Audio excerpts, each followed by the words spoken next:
Symphony కార్యక్రమాన్ని 13 దేశాల్లో నిర్వహించడానికి ఒప్పందం కుదిరినట్టు మ్యూజిక్ మాస్ట్రో ఇళయరాజా వెల్లడించారు. లండన్లో సింఫోనీ సంగీత కార్యక్రమాన్ని నిర్వహించి సోమవారం చెన్నై విమానాశ్రయానికి చేరుకున్న ఇళయరాజాకు రాష్ట్ర ప్రభుత్వం వివిధ పార్టీల తరపున ఘన స్వాగతం లభించింది. ఈ సందర్భంగా ఆయన విలేకరులతో మాట్లాడుతూ లండన్లో నిర్వహించిన సింఫోనీ కార్యక్రమం విజయవంతమైందని తెలిపారు. ఇది ఓ సాధారణ విషయం కాదన్నారు. తన కార్యక్రమాన్ని శ్వాస తీసుకోవడం కూడా మర్చిపోయి అభిమానులు ఆస్వాదించారని, సంగీత నిపుణులు సైతం అభినందించారని తెలిపారు. 13 దేశాల్లో సింఫోనీ కార్యక్రమాన్ని నిర్వహించడానికి ఒప్పందం జరిగిందన్నారు. దుబాయ్, పారిస్ తదితర చోట్ల నిర్వహించడానికి ఏర్పాట్లు చేసినట్లు తెలిపారు.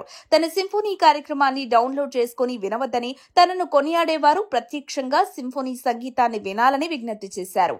82 తానేం చేస్తానని అనుకోవద్దని, ఇకపైనే ఆట ఆరంభిస్తున్నానని పేర్కొన్నారు ఇళయరాజా గారు.